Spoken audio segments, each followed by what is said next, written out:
From the National Newsroom of the Canadian Press, I'm Rob Westgate. Several civil society organizations, including women's advocates, are calling on the Liberal government to swiftly flesh out firearm legislation passed last year by enacting crucial regulations and directives. In December, Parliament passed a government bill that includes new measures to keep firearms out of the hands of domestic abusers. It also cements restrictions on handguns, increases penalties for firearm trafficking, and aims to curb homemade ghost guns. A detailed brief endorsed by various concerned organizations urges the federal government to take the regulatory steps needed to activate measures aimed at stemming intimate violence. David Bowles, The Canadian Press. Ontario's supervised drug consumption site users say they're afraid of what's to come when 10 such sites close next year. Reggie Garrett says the Parkdale Queen West Community Health Centre in downtown Toronto makes him feel loved. I'm very alone. It's just, when I come here, I'm not alone anymore. They got me a doctor. If this place closes down, I don't know what I'm going to do.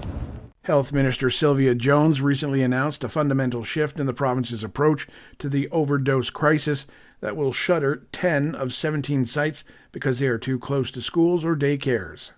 Canada's Transport Minister says he's going to get to the bottom of a train delay that left passengers stranded for 10 hours between Montreal and Quebec City over the weekend.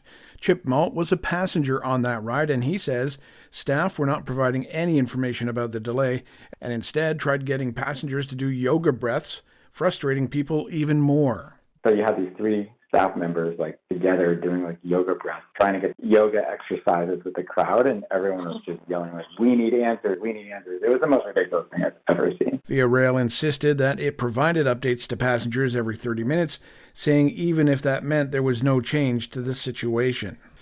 Bloodshed overseas, where at least 129 people were killed during an attempted jailbreak from the Congo's central prison. Officials say most were killed in a stampede. They say the violence, however, wasn't just contained to the inmates and prison staff, noting that an unreported number of women were raped and 59 other people were injured in the attack. The facility in question can hold 1,500 people, but was holding more than 12,000 at the time of the riots. And Russian President Vladimir Putin is visiting Mongolia with no sign that the host country will bow to international calls to arrest him for alleged war crimes.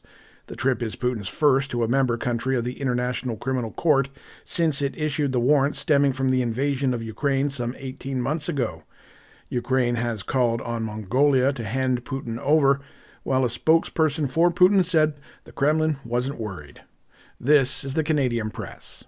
In sports, the so-called CFL underdogs enjoyed a rewarding Labor Day. The last-placed Hamilton Tiger Cats knocked off the visiting Toronto Argonauts 31-28 in an East Division battle, while the last-placed Edmonton Elks beat the rested Stampeders 35-20 in Calgary. Over in the MLB, the Toronto Blue Jays had the day off, but elsewhere, Luis Severino pitched 7 crisp innings, and Francisco Lindor sparked New York's offense once again, as the surging Mets inched closer to a playoff spot by beating the visiting Boston Red Sox 4-1. Fernando Tatis Jr. went 0-4 in his first game back since June 21st as the San Diego Padres beat the visiting Detroit Tigers 3-0. Tatis was activated from the 60-day injured list after being sidelined with a stress reaction in his right thigh bone. And Jessica Pegula is back in the U.S. Open quarterfinals. She'll face off against top-seeded Iga Swiatek on Wednesday. From the Canadian Press, I'm Rob Westgate.